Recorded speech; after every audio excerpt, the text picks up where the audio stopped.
I want to begin with the why.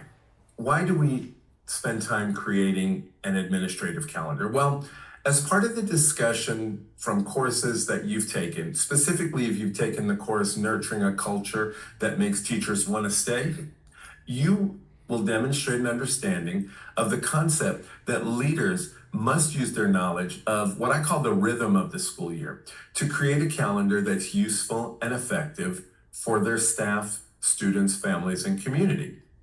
And numerous considerations need to be taken into account when you're creating your calendar. Examples, and we'll talk about these, are testing schedules, community events, holidays, also things like times when illnesses are more prevalent and you have a lot of maybe substitutes.